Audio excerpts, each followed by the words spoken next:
내부 개발팀을 세팅해서 서비스 개발 운영을 해왔는데 이제 팀 유지가 어려워서 이별을 했고, 그리고 플러터로 개발을 해서 유지 보수가 어렵다. 조금 더 진행을 할지 아니면 생존을 도모할지 유지 보수는 어떻게 할지 이런 거를 좀 궁금하다라고 말씀을 해주셨는데. 저희는 그런 플랫폼이고요. 예예. 예, 플러터로 개발을 해서 지금 iOS랑 안드로이드라는 검색을 하면 나오는 그런 서비스입니다. 그래서 네네.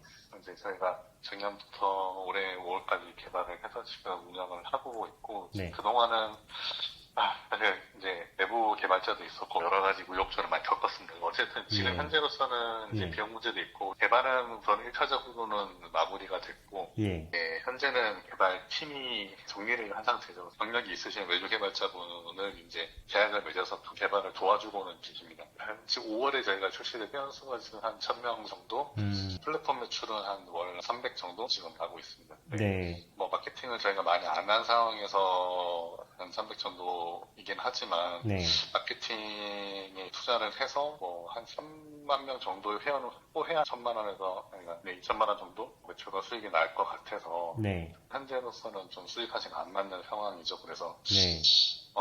저희가 플러터로 개발을 했고, 플러터가 개발자가 많으신 언어는 아니다 보니까 네. 이제 하는 동안에도 좀 어려웠고, 유지 보수만 우선 하는 쪽으로 현재로서 뭐 회원수가 많지 않으니까 네. 그렇게 해야 되지 않을까 생각이 들기도 하고, 외주로 해도 플러터 쪽을 잘 하시는 또 외주사는 별로 안 계시다고요. 플랫폼 제가 가입하고 되게 잘 만들어져 있거든요. 디자인도 되게 깔끔하게 하셨고, 설문조사를 다 끝내고 나서는 추천을 해줄 거잖아요. 추천 스타트업들이 몇 개 있었던 그런 것들이랑 흐름은 비슷하고, 투자 유치도 좀 많이 한 업체들도 있고 해가지고 아마 비용적으로는 경쟁하기가 쉽지는 않은 시장인 것 같긴 해요. 그러니까 시장이 워낙에 크다 보니까 약간 대형 스타트업들이 좀 들어와 있다라고 저는 인식하고 있거든요. 잘 만들었는데 이제 경쟁이라는 게 저희가 유지하기 위한 매출 파이만 만들어도 괜찮긴 한데, 워낙에 대안들이 좀 있다 보니까 저희의 마케팅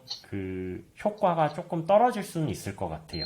그러니까 대형 스타트업 대비 어떤 게 우리가 굉장히 소구점이 높다라는 게 있으면 좀 적은 비용으로도 약간 후킹이 돼서 서비스 가입자를 많이 늘릴 수 있을 것 같은데, 이제 저도 대안들이 워낙에 많이 떠오르다 보니까 광고비가 좀 많이 들 것 같다는 생각이 좀 하나 들고, 앞으로 개발을 계속 해나가야 될 게 예를 들면 어떤 게 있을까요? 말씀하신 것처럼 다른 이제 서비스들도 대안들이 많이 있는 상황에서 저희도 롤모델로 삼고 있고 좋은 서비스인데, 거기는 커머스 기능이 없거든요. 네. 네, 저희는 유통을 실제로 하고 있고, 그러면서 직접 저희가 플랫폼 내에서 상품을 추천하고 바로 구매가 가능하고, 네. 구매한 상품에 대해서 섭취 관리까지 저희 같이 해드리는, 네. 거기에 보상을 드리고 또 보상을 다음 구매 시에 활용할 수 있는 좀 그런 선순환 구조를 운영을 할 수 있는 장점이 저희 나름대로 있다고 생각을 합니다. 그래서 네. 그런 부분에 있어서 지금의 현재는 저희가 보상 체계만 마련을 해놨는데, 네. 이제 보상 체계만으로는 좀 소구점이 많다고, 결국은 좀 게이미피케이션 요소라든가 커뮤니티 요소를 좀 도입을 해서 앱을 지속적으로 이용하실 수 있게,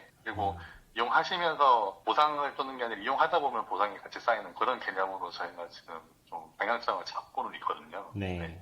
그러려고 하다 보니 말씀드린 그런 기능들이 이제 또 개발적으로 뭐 아주 단순하다고 볼 수는 없는 부분들이고, 네. 뭐 커뮤니티나 게이미피케이션도 사실은 개발을 제대로 하려면 쉽지 않은 부분들이라, 플러터라는 언어가 양날의 검인 것 같아요. 네. 개발할 때는 뭐 양쪽에 이제 크로스 플랫폼이나 둘 다 할 수는 있는데, 네. 또 네이티브보다는 아무래도 한계가 있고, 또 유지보수라든가 추가적인 개발을 하려고 하니 개발자분들이 많이 계시지 않아서. 대형 스타트업은 플러터를 잘 안 쓰긴 한 것 같고요. 이제 좀 작은 규모의 스타트업들 중에 내부에 개발자가 많지 않은 경우에 플러터를 쓰는 경우를 몇 번 보기는 했어요. 뭐 저희가 제작하는 방식인 하이브리드는 모바일 웹사이트를 만든 다음에, 요즘 프론트엔드 프레임워크가 워낙에 좋다 보니까 모바일 웹사이트를 만들어도 클릭했을 때 화면 전환이 빨라서 앱처럼 보이거든요.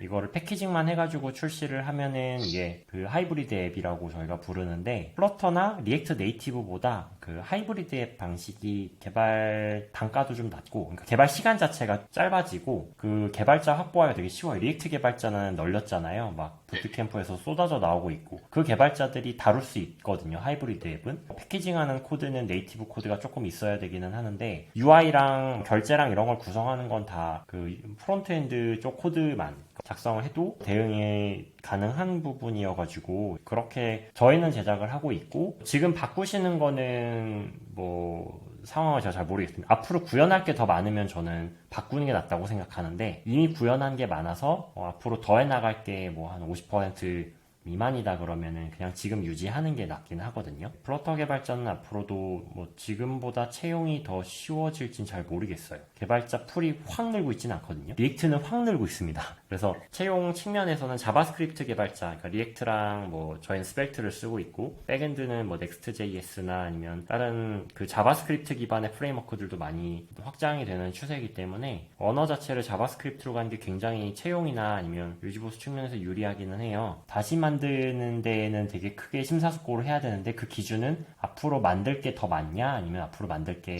그렇게 많이 남지 않았냐에 따라 다를 것 같고요. 물론 예산 상황에 따라서도 다시 만드는 거는 뭐 현재 만드는 놓은 거를 뭐 조금 고치는 것보다 비용이 훨씬 크게 드는 건 맞기 때문에, 네, 좀 장기적으로는 나을 수는 있지만 기존에 만들어 놨던 거를 이제 갈아엎어야 된다라는 거. 그래서 요거는 뭐 제가 권하기는 어려울 것 같고요. 좀 선택지가 이런 게 있다라는 것만 좀 고민해 주시면 될 것 같아요. 매출 규모가 몇백 나오는 거는 되게 고무적이긴 하거든요. 가입해가지고 써보니까 뭐 요즘에 엄청 핫한 올웨이즈 같은 서비스에도 게이미피케이션 요소 안에 넣고 그렇잖아요. 막 포인트 적립하고 그런 요소도 시도를 하고 계신 것 같고, 바이럴 쪽 엔진이 들어가 있을 것 같기도 한데 뭐 초대나 친구 찾기도 있고, 이게 잘 워킹을 하면 좋을 것 같은데, 매출이 어느 정도 만들어지고 있거나 아니면 예산 상황이 조금 좋으시면은 이런 시도도 좀 하실 만한 타임라인이 좀 더 길게 있으실 텐데, 시간이 여유 있지가 않은 상황인 게 너무 아쉽긴 하거든요. 그래서 이게 지금 고민이 되는 상황이 같습니다. 너무 많이 온 거죠, 저희가 플러터로. 사실은 저희가 처음에 개발 스택을 고를 때 당시 이제 개발 팀장의 의견도 있었고, 뭐 걷기라든가 이런 네이티브적인 요소들이 많다 보니까 네,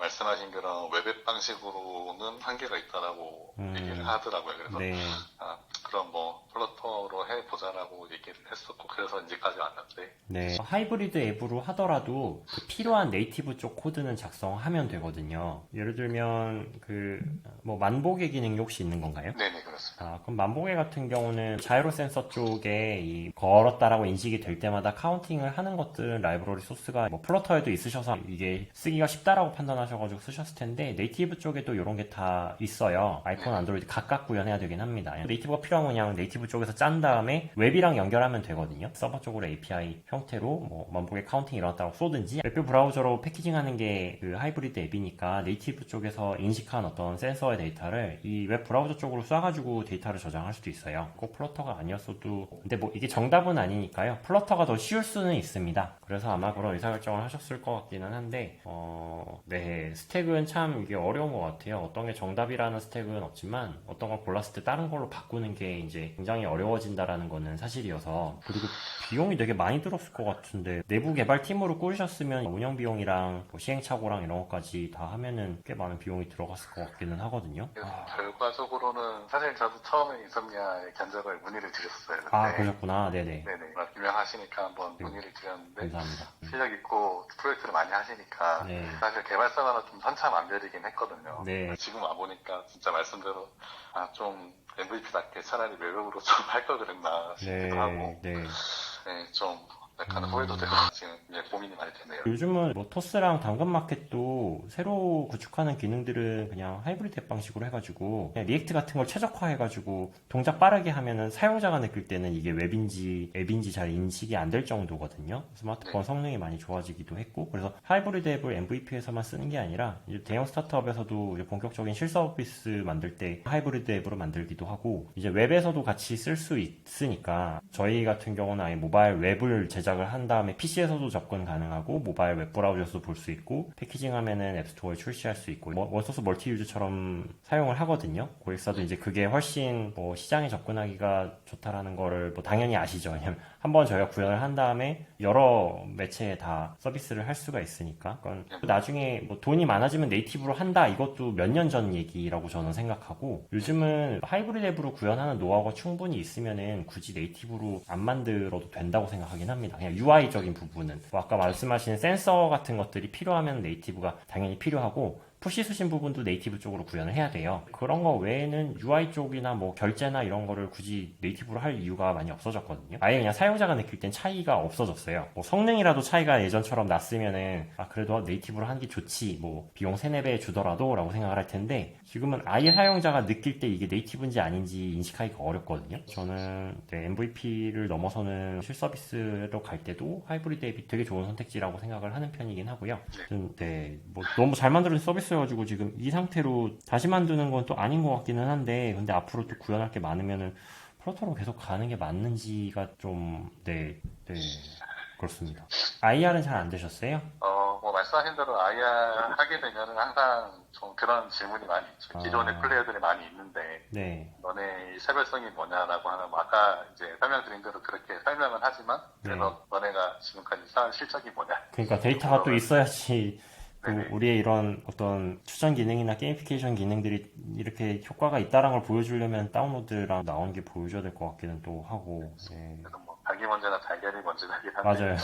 쉽지는 않더라고요. 뭐 VC보다는 개인 투자 조합이나 몇 천만 원 정도 규모의 투자 유치 정도는 서비스 안 만들어줘도 투자하고 그러기도 하거든요. 개발까지 이 정도로 많이 진행이 됐으면은 그 개인 투자 조합이 투자할 만한 투자 대상권 중에서는 좀 좋은 프로젝트라고 보여가지고 엔젤 투자, 개인 투자자나 엔젤 투자 조합도 좀 쉽지는 않은 것 같습니다.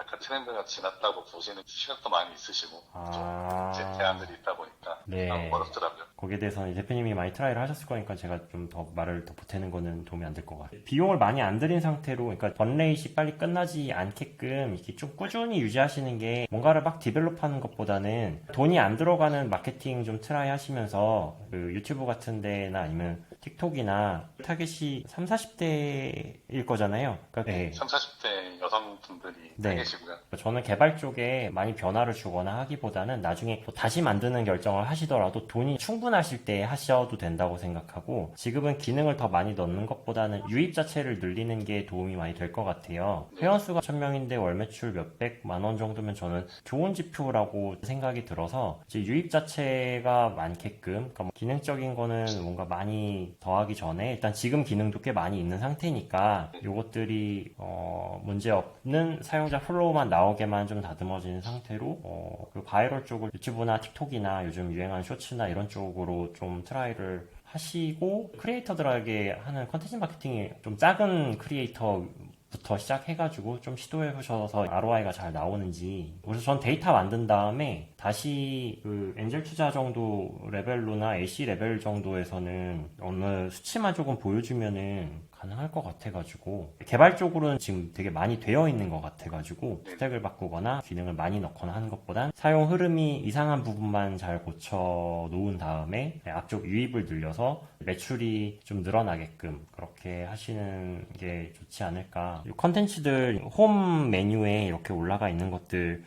있잖아요. 그러니까 이런 게 아마 유익한데 재미는 없을 수도 있거든요. 그러니까 재밌는 것들은 구상을 할 수 있는 사람들이 또 있더라고요. 그런 컨텐츠 만들어내는 사람들. 시도 안 해보신 어떤 마케팅 방법들 대신에 그게 막 비용이 많이 들어가면 안 되고 철저하게 비용 통제되는 방식으로 시도하시면 되게 효율 좋은 마케팅 방법을 찾으실 수도 있을 것 같아서 좀 또 일반론을 말씀드린 것 같기는 한데, 저는 좀 잘 버티셨으면 좋겠습니다.